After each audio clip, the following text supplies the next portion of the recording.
patung manusia, hewan, dan bangunan tak wajar. Bukan pahatan manusia, melainkan sisa manusia yang dikutuk.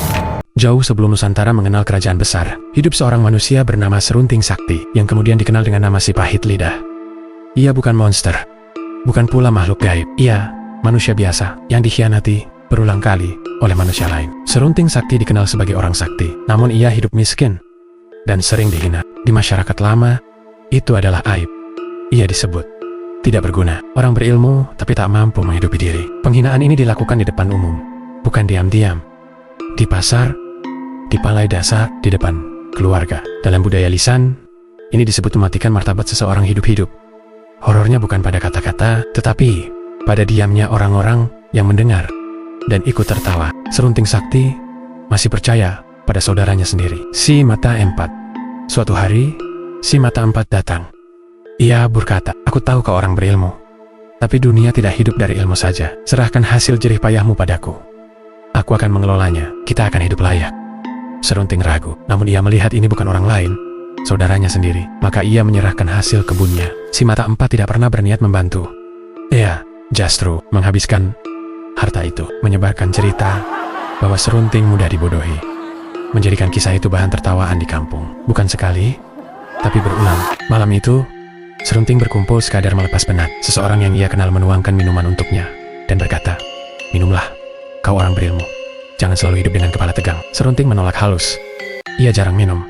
Ia menjaga diri, namun mengejek kesederhanaannya, mengatakan ia sok suci, menertawakan sikap diamnya. Akhirnya, demi menjaga perasaan, ia meneguknya. Kepalanya terasa berat, pandangannya berputar. Kata-kata orang lain mulai terlalu keras tentang dirinya.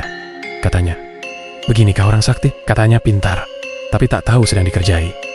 Yang paling kejam bukan tawa, melainkan wajah-wajah yang ia kenal. Orang yang pernah ia bantu, orang yang pernah ia percaya, orang yang ia anggap bukan musuh. Tak satu pun menghentikan ejekan. Ia ditemukan pagi hari, sendirian, dengan kepala masih berat, dan nama yang sudah rusak. Cerita tentang malam itu sengaja disebarkan, ditambah-tambahkan, diputarbalikkan.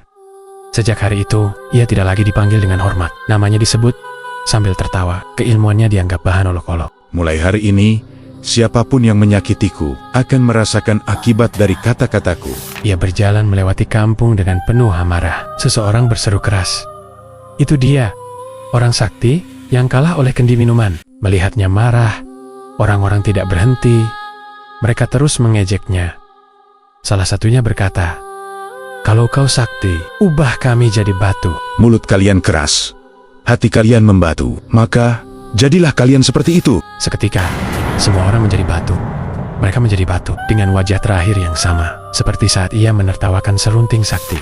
Serunting tidak merasa puas dengan apa yang terjadi pada semua orang.